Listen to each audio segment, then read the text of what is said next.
Chapter 1. The In Medias Res Anchor and Host Intro October 1882.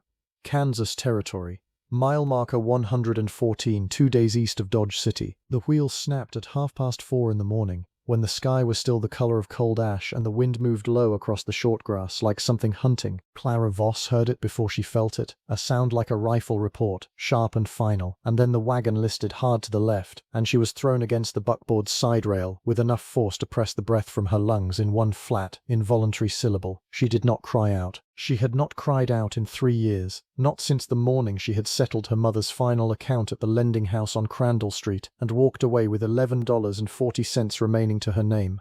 She had learned by then that sound spent on grief was sound wasted, and the Kansas wind took everything anyway.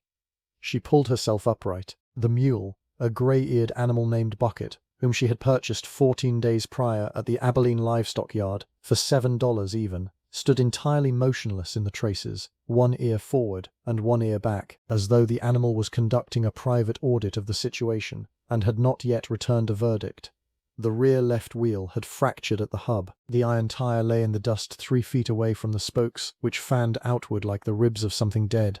The wagon's cargo, 2 trunks, 1 crate of kitchen implements, a rolled canvas sack of winter wool, and a tin box containing her correspondence and a single envelope she had not yet decided to open, had shifted but had not fallen. The envelope remained where she had placed it 2 weeks prior, wedged beneath the tin lid, sealed with wax the color of old blood. She did not know yet that she would look back on this particular night 40 years from now, standing at the back door of a cedar-sided house with a stone foundation and 4 glass windows, and understand it as the precise hour when the life she had assembled from necessity first became the life she had chosen by will.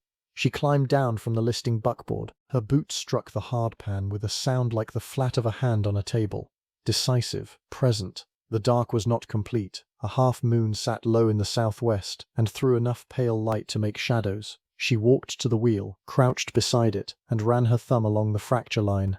Clean break, dry rot in the wood beneath the iron banding, invisible until it wasn't. She had 17 miles remaining to the Alderton land claim.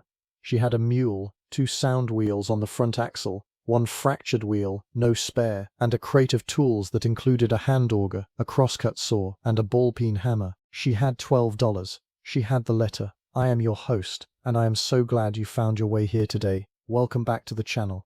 Before we follow Clara into the long cold hours that came after that broken wheel, and I promise you, what the frontier had waiting for her was nothing she could have planned for. Take just a moment right now and drop a comment below. Tell me, what time is it where you are listening from, and from which corner of the world are you joining us today? I read every single one, and if this kind of story settles something quiet in you, please like and subscribe so we can keep bringing these lost frontier histories home to you. She stood. She looked east, where the sky had begun to show the faintest bruise of coming light along the horizon. Not warmth yet, only the suggestion that warmth was possible. The wind pressed against the back of her coat with both hands. She reached into the wagon bed, lifted the ball-peen hammer, and turned toward the nearest cottonwood stand. 40 yards off the trail. There was wood there. There was enough moon. She had set a fence post before, in the yard behind her uncle's house in Cincinnati when she was 16, and her uncle's hands had gone lame with winter. She had not done it well the first time, but she had done it well enough, and she had done it better every time after that. She walked toward the trees. Chapter 2. The Urban Exhaustion Architecture, Cincinnati, Ohio. January 1879. 3 years and 9 months before the broken wheel. The factory floor of Heinemann and Bryce Textile Works smelled of machine oil, damp wool, and the particular sourness of bodies that had been laboring since before first light. Clara Voss had worked the second table from the left window for 2 years and 4 months. By the morning this chapter of her life truly began, long enough to know that the grey rectangle of glass above her station would show her nothing but the brick face of the adjacent building from 7 in Bourse. The morning until the foreman rang the 4:30 bell, at which point the light would already be gone. She was 23 years old. She earned $4.60 per week. Of that sum, $1.80 went to Mrs. Hartwell for the second-floor room on Fallow Street, which contained a rope bed, a washstand, a small iron stove that drew poorly, and a window that faced north. 30 cents covered the coal she required to keep the stove functional through January. 40 cents went toward food, dried beans, salt pork, bread from the Tuesday market, and on Saturdays, when the arithmetic permitted, a paper bag of roasted peanuts that she ate slowly, one at a time. To extend the occasion, she sent $1 home to her mother every Friday without exception, folded inside a single sheet of notepaper, on which she wrote a brief, factual account of her week, never mentioning the cold or the smell or the grey window. That left 70 cents. 70 cents per week she placed in a flat tin box beneath the loose floorboard, under the left leg of the washstand. She did not spend it. She did not discuss it. She treated it the way a careful farmer treats seed corn, not as present wealth, but as the mechanism of a future. Her hands were good hands. That was what Mr. the Theosoa Cortu. Her hands were good hands. That was what Mr. the Theosoa Cortu. Her hands were good hands. That was what Mr. the Theosoa Cortu. Her hands were good hands. That was what Mr. the Theosoa Cortu. Her hands were good hands. That was what Mr. the Theosoa Cortu. Her hands were good hands. That was what Mr. the Theosoa Cortu. Her hands were good hands. Her hands were good hands. That was what Mr. the Theosoa Cortu. Her hands were good hands. Nini fal ninis. Her hands were good hands. Ni stella thigh, sit condinis siwas with Theo. Bryce had said when he hired her, turning them over at the wrist the way a horseman examines a hoof, pressing his thumb against the pad of her index finger to test for callus. Good hands. Strong hands. He had meant it as a commercial assessment, and she had received it as one. She had been performing fine detail work since she was 11, first hemming her mother's alterations on a borrowed treadle machine in the back room of their house on Kessler Avenue. Then, after her father's chest illness took him in the winter of 1874, taking on the alterations herself and adding buttonhole work and collar repairs and, eventually, the more complex reconstruction of formal garments for a tailor on 4th Street named Oberschmidt, who paid her by the piece and did not ask her age. By the time she arrived at Heinemann and Bryce, she was capable of completing 44 finished collar attachments per day at a speed that her table supervisor, a narrow-shouldered woman named Mrs. Kolk, acknowledged exactly once and never mentioned again. Acknowledgement was not Mrs. Kolk's primary tool. Silence, coupled with the meticulous notation of errors in a small brown ledger she kept in her apron pocket, was her primary tool. Clara made very few errors. This did not make her popular. It made her invisible, which she had long since decided was the more useful condition. Her mother died in February of 1880. Clara received the letter on a Thursday. She finished her shift, walked to the post office on 5th Street, arranged for her next correspondence to be forwarded to Mrs. Hartwell's address, and returned to her room. She sat on the rope bed in her coat because the stove had gone out. She did not weep. She counted the tin box.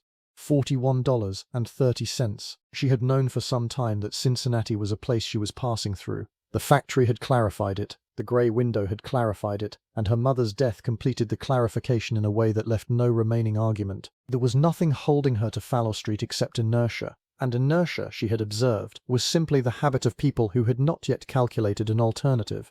She read the advertisement in the Cincinnati Daily Gazette on a Tuesday in March of 1881, tucked between a notice for patent cough syrup and a column on railroad bond rates. It was 4 sentences long. A landowner in the Kansas Territory, a widower named George Alderton, sought a practical woman of steady character for correspondence leading to marriage. He listed his acreage, his livestock count, and the condition of the well. He did not mention loneliness. She considered it for 11 days. Then she wrote back. Chapter 3, The Logistical Pivot and Arrival September, 1882, the Kansas Pacific Line. Then, open ground. The train out of Kansas City had been running for 6 hours when the river took the lower crossing. Clara felt it first as a change in the car's motion, a slowing that was not the slowing of brakes but the slowing of hesitation, the way a horse shortens its stride before uncertain ground. She set down the wool she had been hemming by the window light and looked out. The Smoky Hill River had come up overnight from rain she had not seen, rain that had fallen 40 miles northwest while she slept sitting upright in the second-class car with her coat folded under her left cheek. The water was the color of red clay, and it moved with the particular authority of water that has decided it is no longer interested in its designated channel. The railroad bridge at the Ellsworth Spur crossing held. The train crossed it at a crawl. The iron superstructure groaning beneath them in a register Clara felt in her back teeth rather than heard with her ears. The woman across the aisle gripped her handbag with both hands and stared straight forward. The child beside her pressed his face to the glass. Clara watched the river. The water carried fence posts. It carried a section of wooden gate, still hinged, swinging open and shut as the current took it. It carried a child's boot, brown leather, turning slowly in the foam at the edge of an eddy. She watched until the boot was gone, and then she turned back to her hemming and set 4 even stitches before the train cleared the far bank and the floor steadied beneath her feet. She arrived at the Abilene depot at 20 minutes past 2 in the afternoon on the 14th of September, 1882. She had been traveling for 9 days. She had covered 840 miles by rail, 31 miles by hired wagon, from Cincinnati to the Columbus depot, and would cover the remaining 17 miles to the Alderton land claim by the buckboard George Alderton had arranged to have waiting for her at the Abilene livery, a buckboard which she had collected without incident, along with a grey-eared mule named Bucket, before the wheels snapped 2 nights later in the dark at mile marker 114. But first, Abilene first, the platform. She stepped down from the rail car, and the Kansas air met her like a physical fact. It was not the air of Cincinnati, which arrived in layers, coal smoke sitting above river damp, sitting above the particular heaviness of a city pressed together too long in too small a boundary. This air came from the northwest in a single, unobstructed column that had travelled across open ground for 300 miles before it reached her face, and it carried nothing in it but grass and distance and the faint iron edge of coming autumn. She stood on the platform and did not move for a full minute. The depot behind her was raw pine board, weathered to the colour of old bone, with a hand-painted sign above the door that had begun to peel at the lower left corner. The town of Abilene extended north from the tracks in 2 parallel dirt streets lined with false-fronted commercial buildings, a dry goods concern, a hardware supplier, a land office, a barber shop with a striped post that the wind had turned sideways on its bracket. Beyond the last building on the north street, the town simply stopped, the way a sentence stops at a period, and beyond that stopping point the prairie began. It did not ease into itself, it did not offer a transition, it was simply there, a vast, flat, breathing enormity that extended to every compass point, without interruption, without apology, without any apparent interest in being witnessed.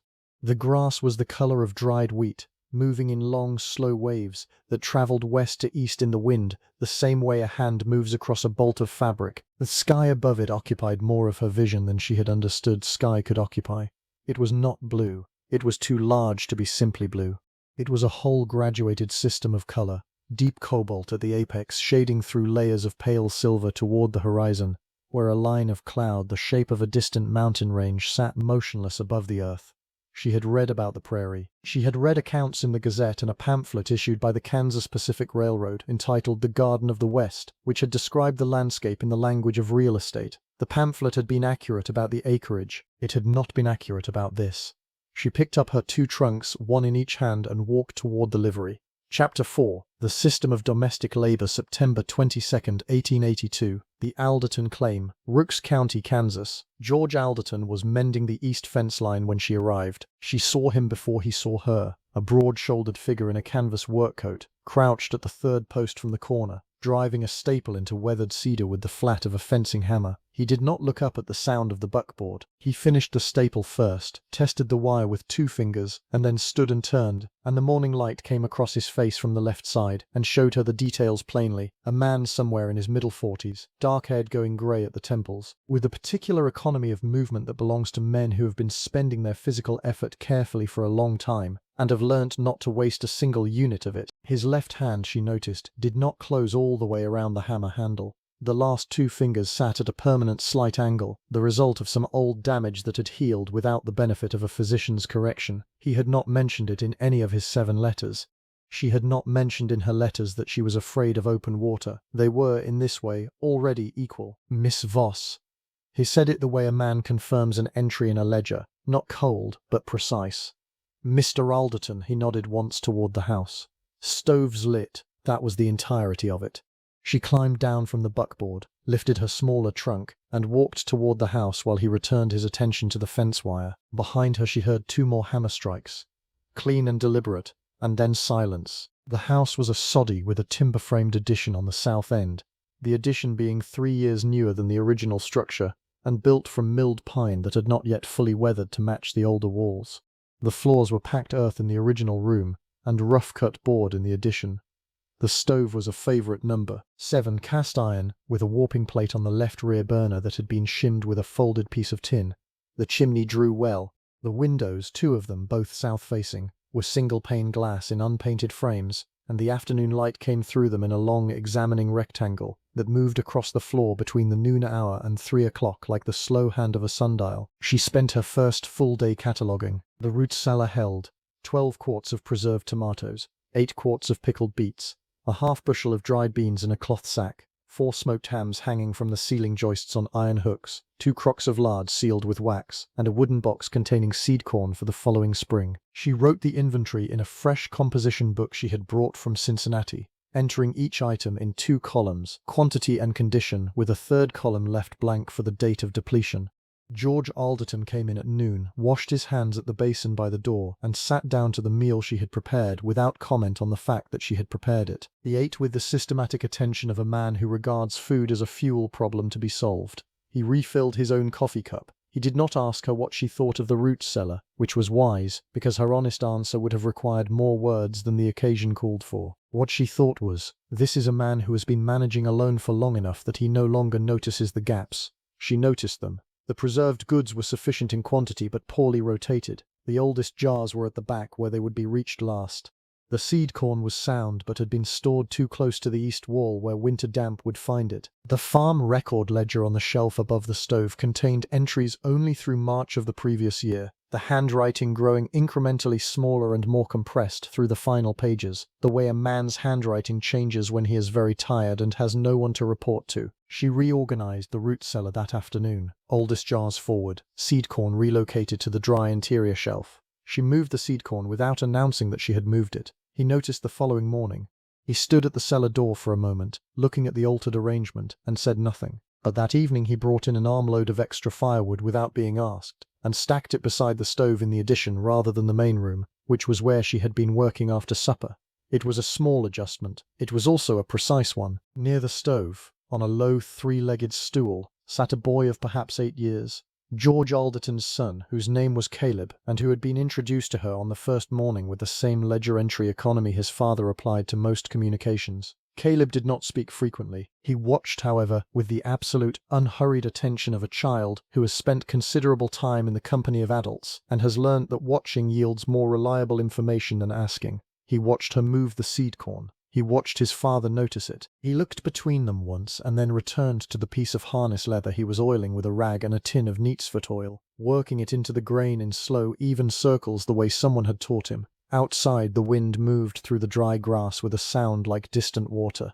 Chapter 5. The Truth Crisis and Stoic Confrontation, November 3rd, 1882. The Alderton Claim. First hard frost. The letter had been in the tin box for 49 days. Clara knew this because she had counted. It was not a habit she was proud of, the counting, but it was an honest one, and honesty, she had long since decided, was the only accounting system worth maintaining. The envelope sat beneath the tin lid where she had wedged it on the second day of travel out of Cincinnati, sealed with dark red wax, addressed in a hand she recognized as belonging to Mr. Edmund Bryce, junior partner of Heinemann and Bryce Textile Works, a man she had spoken to directly exactly twice in 2 years and 4 months of employment. She had not opened it because she understood, with the particular clarity that comes from long practice of reading situations before they announce themselves, that the letter contained either an offer or a retraction, and she had not yet decided which outcome she was prepared to receive. She opened it on the morning of the first hard frost, when the window glass had gone white at the corners with ice crystals, and the water in the basin had a thin skim across its surface that broke when she touched it with one finger. She sat at the table in the addition with her composition book open beside her, and the stove sending its warmth in a steady, reliable radius, and she broke the wax seal with her thumbnail and read the letter in its entirety without stopping.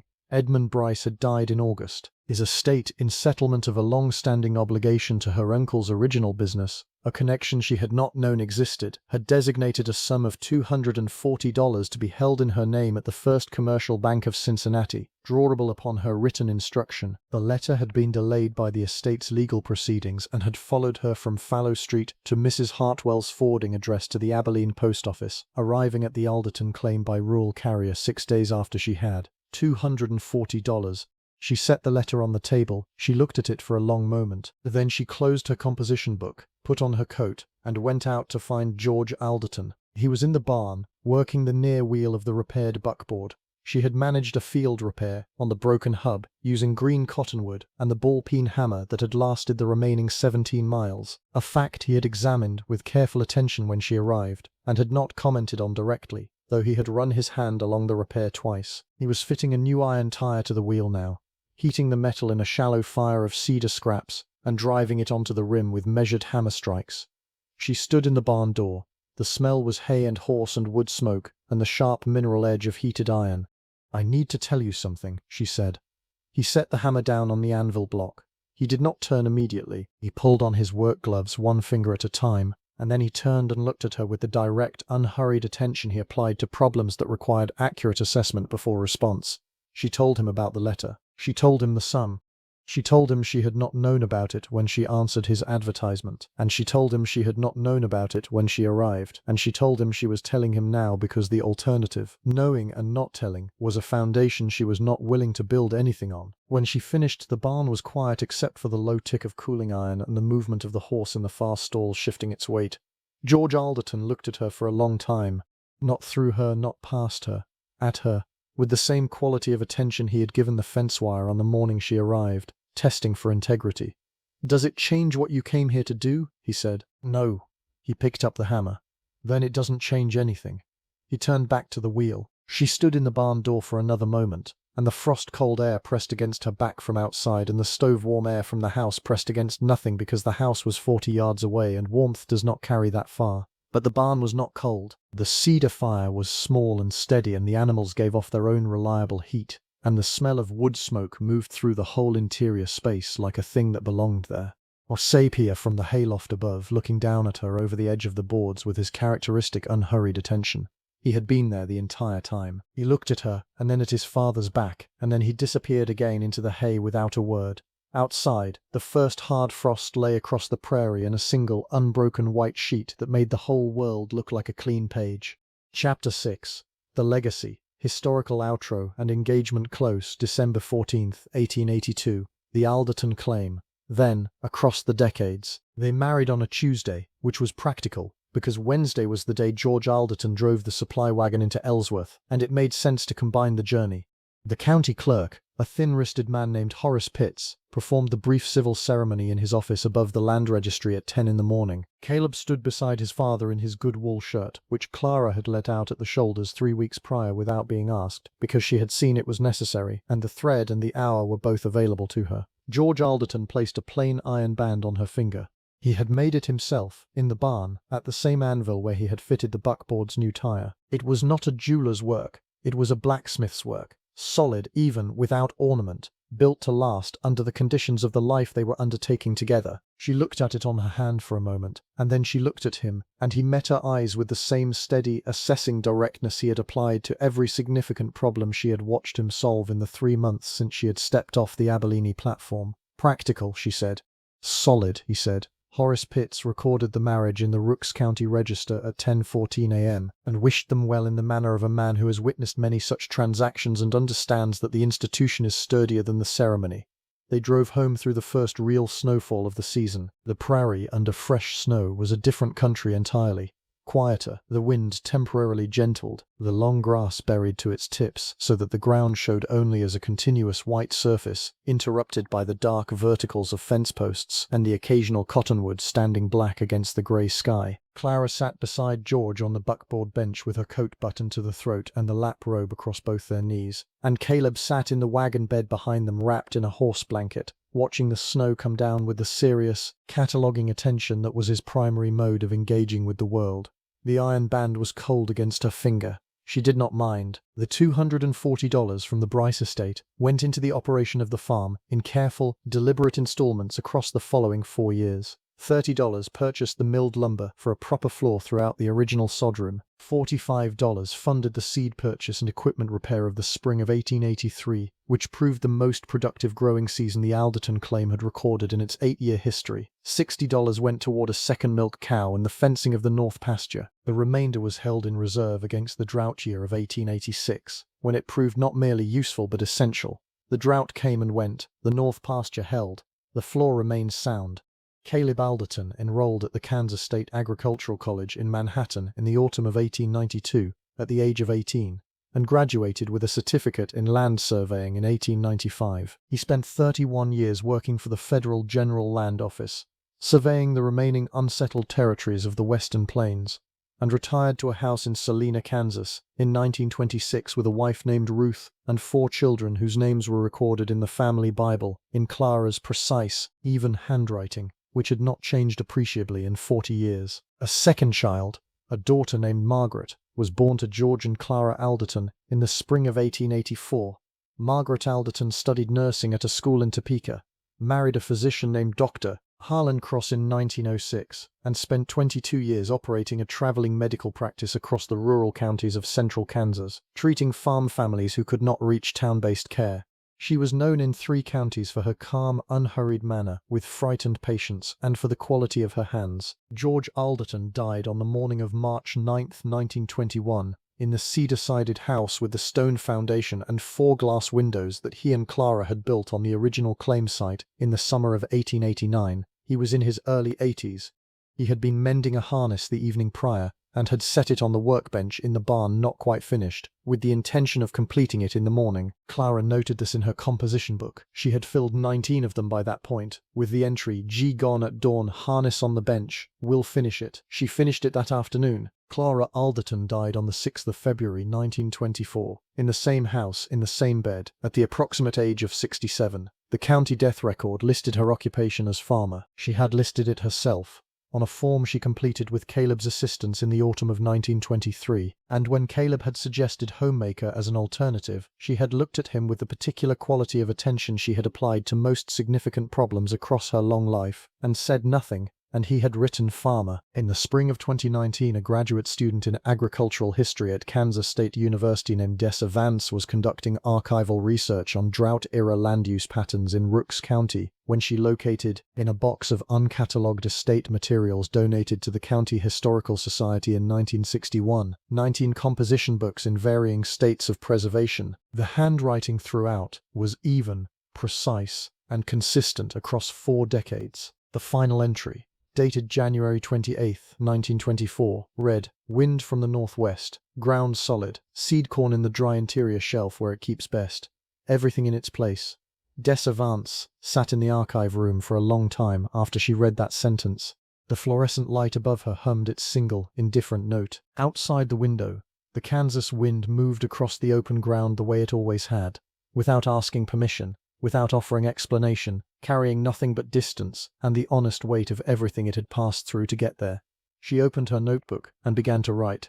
How did this story make you feel today? If it brought you a moment of quiet comfort, if Clara's steady hands or the weight of that iron band or the sound of the wind across a clean January page settled something in you, please leave your thoughts below. I read every single one, and your words matter more than you know. Thank you for listening, for subscribing, and for letting us bring these true frontier journeys into your corner of the world.